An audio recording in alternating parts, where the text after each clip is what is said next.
Assalamualaikum warahmatullahi wabarakatuh.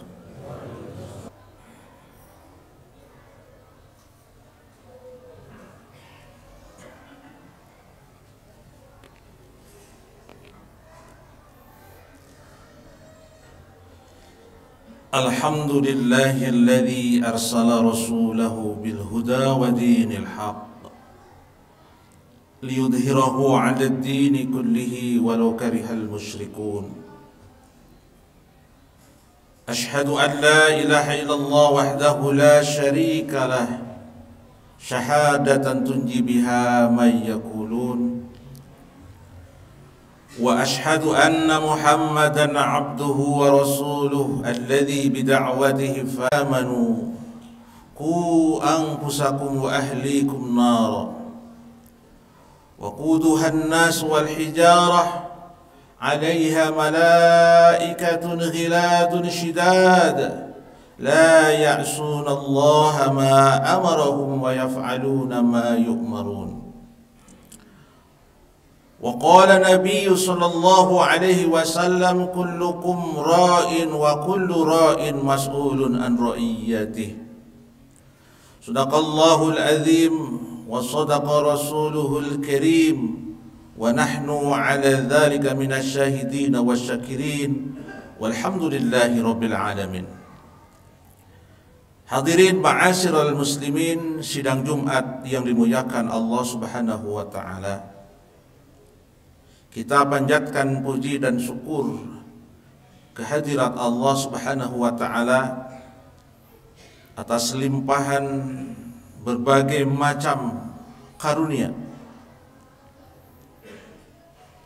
Pada hari yang mulia ini, hari Jumat, kita berdoa semoga Allah juga memberikan kekuatan, hidayah dan taufik kepada kita untuk bisa mensyukuri segala nikmat yang telah kita terima, sedang kita terima, dan insya Allah akan kita terima. Amin ya rabbal alamin. Hadirin sidang Jumat yang dimuliakan Allah Subhanahu wa taala, belakangan ini kita disuguhi berbagai informasi yang terkait dengan peristiwa-peristiwa, fenomena-fenomena yang sejatinya tidak lahir dari sebuah rumah tangga yang dibangun berdasarkan nilai-nilai Islam, berdasarkan nilai-nilai Al-Quran dan Al-Hadis. Fenomena yang dimaksud diantaranya terkait dengan kekerasan dalam rumah tangga atau kenakalan remaja dengan berbagai macam variasinya. Saya mendapatkan satu informasi sampai bulan Oktober tahun 2022 di Indonesia ada sekitar 18.000 kejadian KDRT. Itu artinya ada 18.000 rumah tangga, lebih 18.000 lebih, yang di dalamnya ada unsur-unsur kekerasan dalam rumah tangga. Tentu kita belum menghitung fenomena atau peristiwa lain, seperti pernah kita dengar juga betapa beberapa pelajar dari sebuah sekolah yang sejatinya dia bisa mendapatkan pendidikan, menjadi anak-anak yang soleh, bahkan kemudian terjerat ke dalam kenakalan-kenakalan remaja. Tentu ini semua fenomena yang sangat mengkhawatirkan dalam konteks bahwa Indonesia adalah penduduk yang mayoritas muslim, yang sejatinya rumah tangga yang dibangun juga berdasarkan nilai-nilai yang Islam. Dan kalau nilai-nilai Islam itu dipakai dalam sebuah bangunan rumah tangga, tidak mungkin akan terjadi fenomena atau peristiwa yang tadi disebutkan. Padahal Allah Subhanahu wa taala sangat jelas menjadikan rumah tangga sebagai sumber kebaikan bagi anggota keluarga, bagi suami, bagi istri, bagi anak. betapa Allah Subhanahu wa taala meletakkan kebaikan bagi suami dalam mengelola rumah tangga. Kalau dia mendapatkan atau dia membangun rumah tangga berdasarkan nilai-nilai Islam. Setiap jerih payah suami, setiap keringat yang dikeluarkan oleh suami, Allah Subhanahu wa taala ganjar dengan kebaikan. Bahkan kalau suami berhasil membina keluarganya, istrinya, anaknya menjadi orang-orang yang soleh, tak segan-segan dalam banyak riwayat Allah menjelaskan Allah akan memberikan banyak keutamaan kepada suami. Pun Allah menjadikan rumah tangga sebagai sumber kebaikan bagi istri. Hadis Rasulullah menjelaskan seorang istri kalau bisa melaksanakan kewajiban-kewajibannya dengan baik, maka Allah berkata kepada istri itu, silahkan Anda masuk ke surga dari pintu saja yang engkau kehendaki. Ada banyak macam kebaikan yang Allah simpan dalam rumah tangga kalau seandainya suami dan istri bisa melaksanakan perannya masing-masing, tentu sesuai dengan tuntunan-tuntunan Al-Quran dan Al-Hadis. Tetapi sebaliknya, kalau suami istri tidak bisa melaksanakan tugasnya dengan baik, justru rumah tangga ini akan menjadi malapetaka kita di hadapan Allah Subhanahu wa taala. Rasulullah sudah mengingatkan kepada kita sebagai para suami atau nanti calon suami, kullukum ra'in wa kullu ra'in mas'ulun an ra'iyatihi. Semua kita ini adalah pemimpin, dan seorang suami menjadi pemimpin bagi rumah tangganya. Dia memimpin istrinya, memimpin anaknya, dan kelak mas'ulun an ra'iyatihi. Kita semua akan dimintai pertanggungjawaban oleh Allah Subhanahu wa taala sejauh mana ikhtiar kita sebagai suami menjadikan istri dan anak-anak kita menjadi orang-orang yang saleh. Dipertanggungjawabkan nanti di hadapan Allah Subhanahu wa taala. Maka pantas kalau Allah menjelaskan di dalam Al-Qur'an bahwa anak, harta, termasuk istri adalah fitnah. Fitnah yang bisa saja kalau kita tidak bisa memanagenya dengan baik justru akan mencelakakan kita. Tapi justru kalau kita bisa manage dengan baik akan menjadi cara, menjadi wasilah kita untuk mendapatkan keridhaan Allah Subhanahu wa taala. Maka dalam surah At-Tahrim Allah sudah jelas menegaskan, ya ayyuhalladzina amanu, wahai orang-orang yang beriman. Kalau Allah Subhanahu wa taala memanggil kita dengan alladzina amanu, itu artinya Allah memanggil kita dengan panggilan kasih sayang. Qu anfusakum wa ahlikum nar. Hei kaum muslimin, wahai para suami, qu anfusakum, jagalah diri kita sendiri.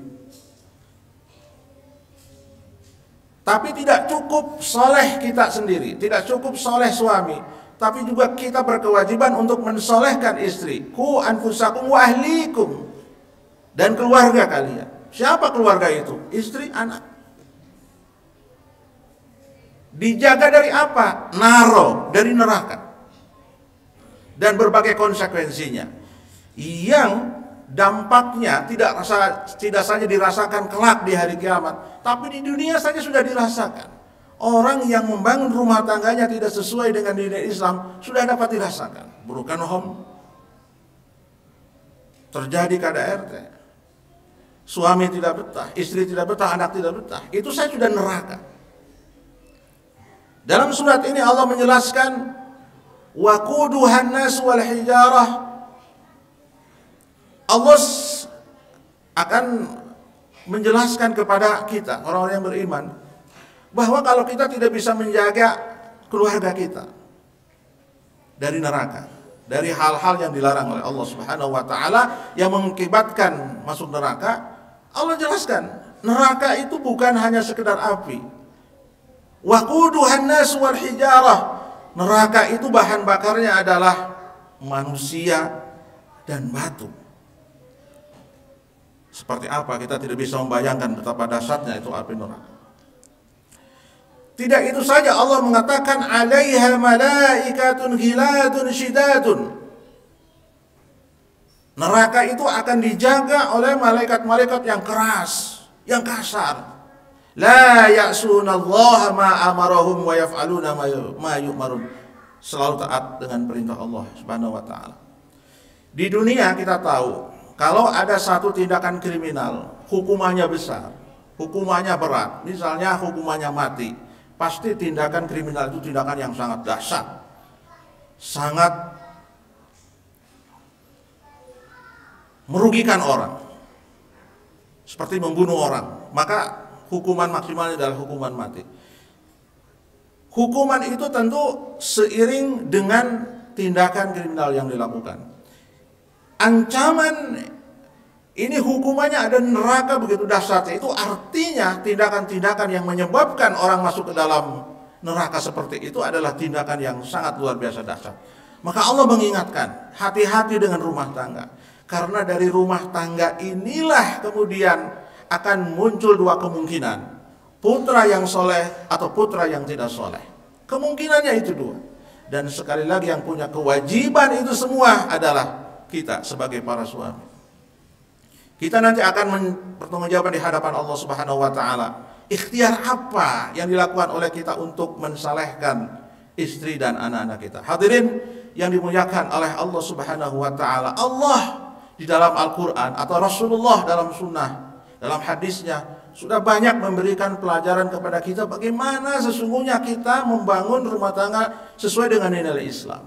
Misalnya, kita semenjak awal, seandainya rumah tangga itu dibayangkan seperti membangun rumah, sudah jelas dari awal Allah mengingatkan kepada kita, pondasinya harus kuat. Tidak mungkin rumah tangga yang dibangun dari pondasi yang lemah itu akan hebat. Maka suami dan istri harus segera menyamakan persepsi, menyamakan misi dan visi. Apa sebenarnya tujuan kita ini menikah? Itu sudah diingatkan bahkan waktu kita akad nikah. Sekarang bukan lagi membangun, rumahnya sudah ada. Tugas kita adalah maintenance, memelihara rumah. Kalau ada yang lemah, kita kuatkan. Kalau masih ada yang bocor, kita kuatkan, kita tambal. Jangan sampai rumah itu dibiarkan roboh. Kita sebagai manajer, sebagai suami berkewajiban untuk itu.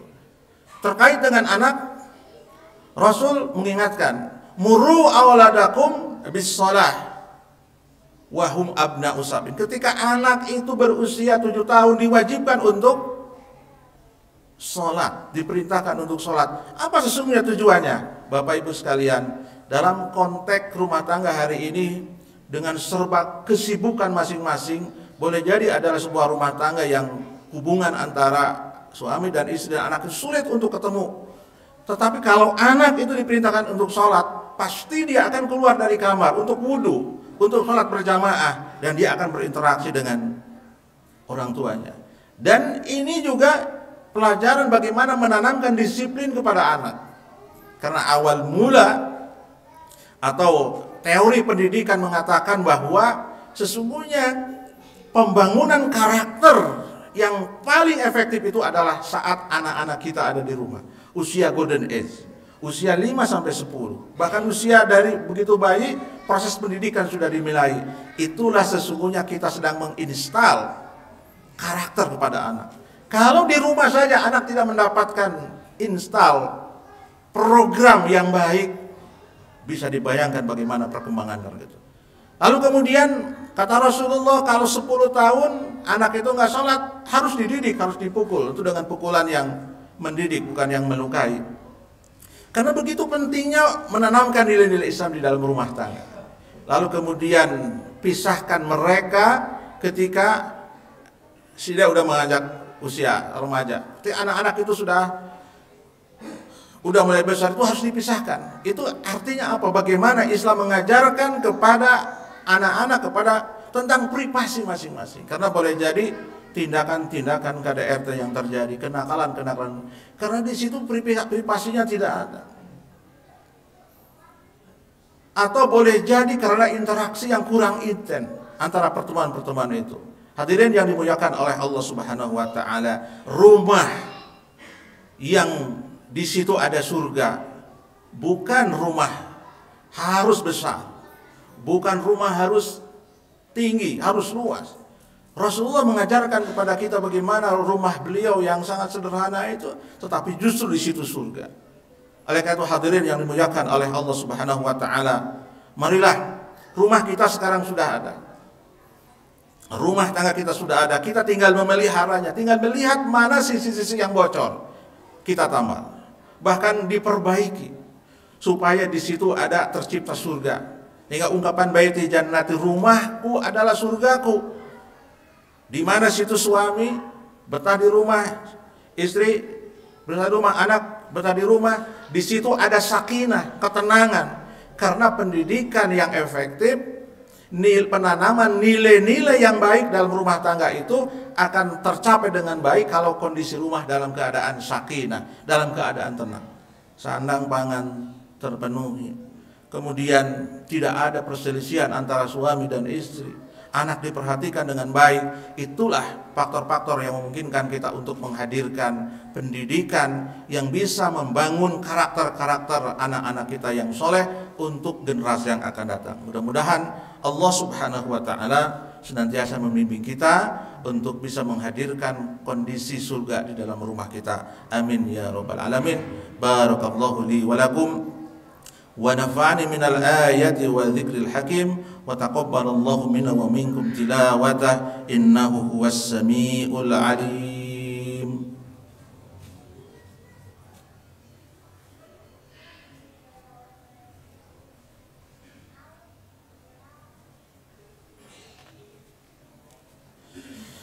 Alhamdulillahi wa kafa, wassalatu wassalamu ala ahli sidqi wal wafa. Ashhadu an la ilaha illallah irghaman liman jahada wa kafar, wa ashhadu anna Muhammadan abduhu wa rasuluh sayyidul bashar. Allahumma salli ala sayyidina Muhammad wa ala ali sayyidina Muhammad. Amma ba'd. Ayyuhal hadirun al-kiram, ittaqullah la'allakum tuflihun. Hadirin yang dimuliakan oleh Allah Subhanahu wa taala, di hari yang mulia ini, di hari yang penuh berkah ini, kita semua mari berdoa. Panjatkan doa yang seikhlas-ikhlasnya, yang setulus-tulusnya kepada Allah Subhanahu wa taala, agar kita para suami sebagai para pemimpin bisa melaksanakan amanah, terutama amanah rumah tangga dengan baik. Kita bisa menghadirkan surga dalam rumah kita. Dan tidak bosan-bosannya kita terus berdoa setiap pada sholat, agar kita diberikan anak yang soleh, anak yang soleh, anak yang soleh. Rabbana hablana min azwajina wa dhurriyyatina qurrata a'yun waj'alna lil muttaqina imama. Itu doa yang selalu kita panjatkan untuk memohon kepada Allah Subhanahu wa taala agar anak-anak kita, keturunan kita menjadi orang-orang yang soleh, menjadi pemimpin-pemimpin yang bisa memberikan kemaslahatan sebanyak-banyaknya kepada umat. Amin ya rabbal alamin. Innallaha wa malaikatahu yusalluna 'alan nabi ya ayyuhalladzina amanu sallu 'alaihi wa sallimu taslima. Allahumma salli 'ala sayyidina Muhammad wa 'ala ali sayyidina Muhammad warhamna ma'ahum birahmatika ya arhamar rahimin. Amin ya rabbal alamin. Allahumma ighfir lil muslimina wal muslimat wal mu'minina wal mu'minat al ahya'i minhum wal amwat. Allahumma sallimna wal muslimin wa 'afina wal muslimin wa qina wa iyyahum syarra masa'ibid dunya wad din. Allahumma ja'alna minas salihin. Allahumma ja'alna minas syakirin. Allahumma ja'alna minal muslimin. Allahumma ijma' bainana wa baina ahlina fil jannah kama jama'na fi hadha dunya. Allahumma rabbana taqabbal. Allahumma rabbana hab lana min azwajina wa dhurriyyatina qurrata a'yun waj'alna lil muttaqina imama. Allahumma rabbana taqabbal minna innaka antas samiul alim wa tub alaina innaka antat tawwabur rahim. Walhamdulillahi rabbil alamin. Ibadallah, innallaha ya'muru bil 'adli wal ihsan wa ita'i dzil qurba wa yanha 'anil fahsya'i wal munkari wal baghi ya'idzukum la'allakum tadhakkarun wa ladzikrullahi akbar wa aqimus shalah. Allahu akbar.